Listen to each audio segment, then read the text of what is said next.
an obvious step.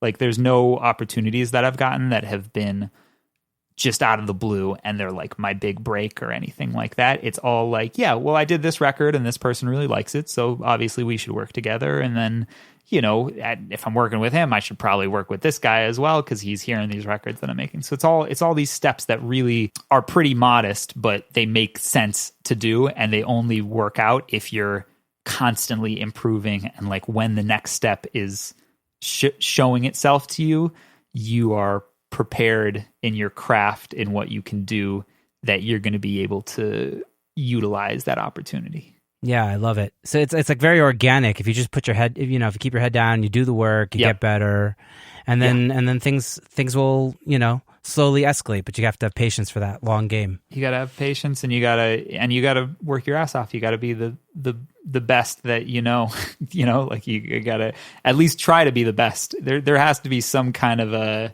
I think Ira Glass talked about the struggle that young creative people have, which is if you have the potential to be good. I'm going to completely butcher this, by the way. I'm just warning you. But if you have the potential to be good, you have good taste, right? That's like what makes, that's the thing that young creative people who are talented have, is good taste in what is good art and what is good music.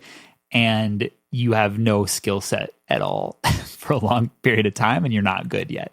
And so you have to deal with the struggle of being really bad at something and having good taste, in that you know exactly how bad you are, and you know exactly how poorly you're doing at it, and you just kind of have to trudge through that and stick with it. Awesome. Well, you'll have to send me the actual quote after this interview, so I could pop it in the show notes or something. Yeah. I gotta track it down.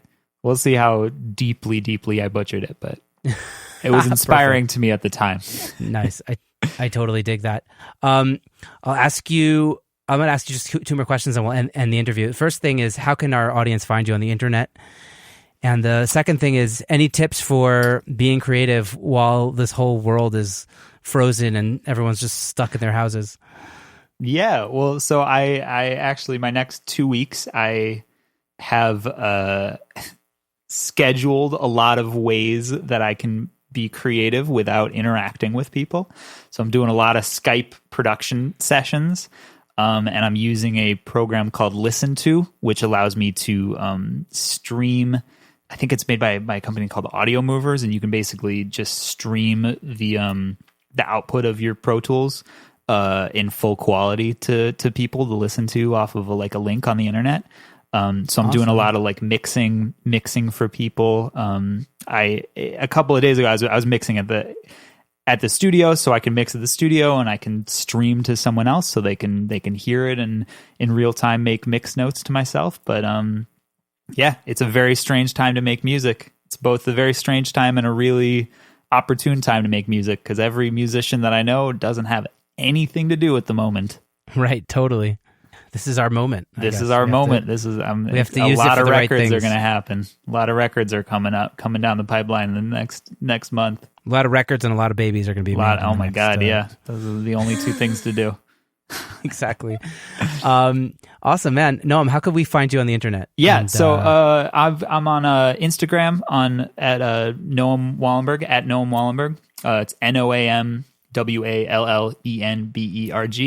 And you can find me at the Rackstrax website, rackstrax.com, and also on Facebook, Noam Wallenberg. You can find me and reach out. So, yeah. Awesome, dude. That's amazing. I'll have links to all those things in the show notes. That'd be great. It's been great schmoozing with you, man. Really learned a lot, and thank you for joining me. And thanks for your time. Such a pleasure talking to you, man. All right, dude. Have a great day. All right, you too. Thank you so much for listening to this episode of Secret Sonics. I hope you enjoyed my conversation with Noam as much as I did. If you enjoyed this episode or any of our other episodes, I'd super appreciate it if you would go to Apple Podcasts and leave us a rating and review. And in addition to that, if you could share this episode or one of your favorite episodes with a friend or two, that would be amazing. In addition to that, you can find us on social media. Just search for Secret Sonics on Instagram or Facebook, and you could send me an email at secretsonics@gmail.com if you have any feedback or thoughts or whatever. That's it for now. So I hope you guys have a great week and dig in, and I hope you guys all stay healthy, safe, and at home. Take care. Bye-bye.